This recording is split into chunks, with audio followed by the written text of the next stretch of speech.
साथियों, मैं रऊफ हूं, दिशा छात्र संगठन का सदस्य। कल Indian people in solidarity with Palestine की ओर से एक प्रोटेस्ट रखा गया था इजरायली एम्बेसी के बाहर। प्रोटेस्ट शुरू होने के कुछ मिनटों बाद ही पुलिस ने अपना असली चरित्र सामने दिखा दिया। पुलिस आती है, इनडिस्क्रिमिनेटली सबको मारती है, बहुत बुरी तरीके से घसीटती है, जो उनके हाथों में आता है उनको मारती है, पकड़ पकड़ के टारगेट करती है।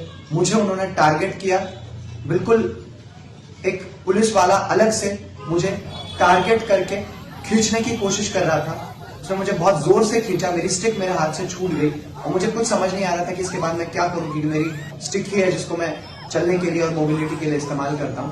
तो मेरे को बिल्कुल उस वक्त कुछ समझ नहीं आ रहा था, क्योंकि पूरी ये कोशिश थी कि वो मुझे इंडिविजुअली टारगेट करके खींचे और मुझे मारे और एक एग्जाम्पल सेट करें, एक ऐसा प्रेसिडेंट सेट करें, डराने की कोशिश करें कि इस तरह का प्रोटेस्ट करोगे, पीसफुली प्रोटेस्ट करोगे और फिलिस्तीन के हक की बात करोगे तो हम तुम्हें इसी तरह से मारेंगे। ये इतने बेशरम है दिल्ली पुलिस कि इन्होंने उसके बाद ये कहते हैं, जब साथियों ने कहा कि ये देख नहीं सकते हैं, आपको शर्म नहीं आती है, उसके बाद भी आप पीसफुली वो प्रोटेस्ट करने आए हैं यहाँ पर फिलिस्तीनी आवाम के समर्थन में, आप उन पर इस तरह से जोर आजमाइश कर रहे हैं, उनको खींच रहे हैं, घसीट रहे हैं। तो वो जवाब में कहते हैं कि किसी भी तरह के वहम में मत रहना, अगर या तो इसको साइड कर लो वरना हम कुछ भी नहीं देखेंगे, औरत, बच्चा, अंधा, कोई कुछ भी हो, हमें फर्क नहीं पड़ता है, हम मारेंगे। और ऐसा ही उन्होंने किया। आप वीडियोस में देख सकते हैं महिलाओं के साथ किस तरह से बदसलूकी की, किस तरह से बदतमीजी की उन्होंने। हमारे तमाम साथियों को घसीटा, मुक्के मारे, उनको कई चोटें आई हैं, कई साथियों को वीडियोस में साफ देखा जा सकता है। इन्होंने अपना असली चरित्र उजागर कर दिया कि आम आवाम जब इकट्ठा होती है और डेमोक्रेटिकली प्रोटेस्ट करती है तो वो डेमोक्रेसी बेसिकली किसकी है। सारे कानूनों को धता बताते हुए इन्होंने हमें बस में भरा, ठूस ठूस कर बस में भरा। हमारी एक साथी को हॉस्पिटलाइज होना पड़ा क्योंकि उनको सांस नहीं आ रही थी। लगातार हमने इनसे रिक्वेस्ट की कि आप बस को रोकिए, किसी हॉस्पिटल में रोकिए आप बस को, लेकिन इन्होंने बिल्कुल हमारी एक नहीं सुनी, जब तक कि इतनी क्रिटिकल कंडीशन हो गई कि उनको बिल्कुल सांस नहीं आ रही थी, उनको ऑक्सीजन मास्क उनको लगाना पड़ा, हॉस्पिटलाइज उनको करना पड़ा।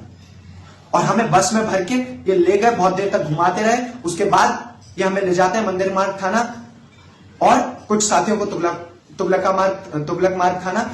5 बजे से लेकर 1 बजे तक 8 घंटे इन्होंने हमें रखा, लगातार घुमाते रहे। हम अपने साथियों के बारे में पूछ रहे थे, बिल्कुल सीधा कुछ नहीं बता रहे थे, कोई जानकारी नहीं दे रहे थे, उल्टे सीधे जवाब हमें दिए जा रहे थे और उल्टा धमकियां दी जा रही थी कि अब तो हम एक एक को उठाएंगे, तुम लोग को यहीं रखेंगे और एक एक को इंटरोगेशन करेंगे अलग अलग से। साथियों, हम यही कहेंगे कि आज जो फिलिस्तीन में हो रहा है, हमें समझना पड़ेगा कि फिलिस्तीन में जो कुछ भी हो रहा है, आज अगर हम उसके लिए खड़े नहीं हुए तो हम इंसानियत के साथ दगाबाजी कर रहे हैं। आज इंसान होने की बुनियादी शर्त यह है कि हम फिलिस्तीनी आवाम के साथ आए और इसीलिए आईपीएसपी तमाम प्रांतों में लगातार इस मुहिम को छेड़े हुए हैं। हम सच को जनता तक पहुंचा रहे हैं, क्योंकि एक बहुत बड़ी आबादी तक आज भी बहुत बड़ी आबादी को सच से महरूम रखा गया है, जिसके चलते उन्हें नहीं मालूम कि वहां असल में मसला क्या है, फिलिस्तीन का मसला है क्या।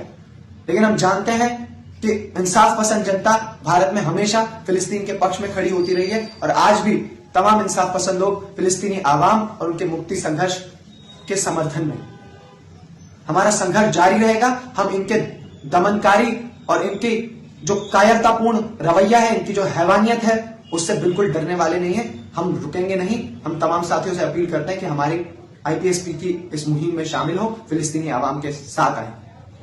इनकलाब जिंदाबाद।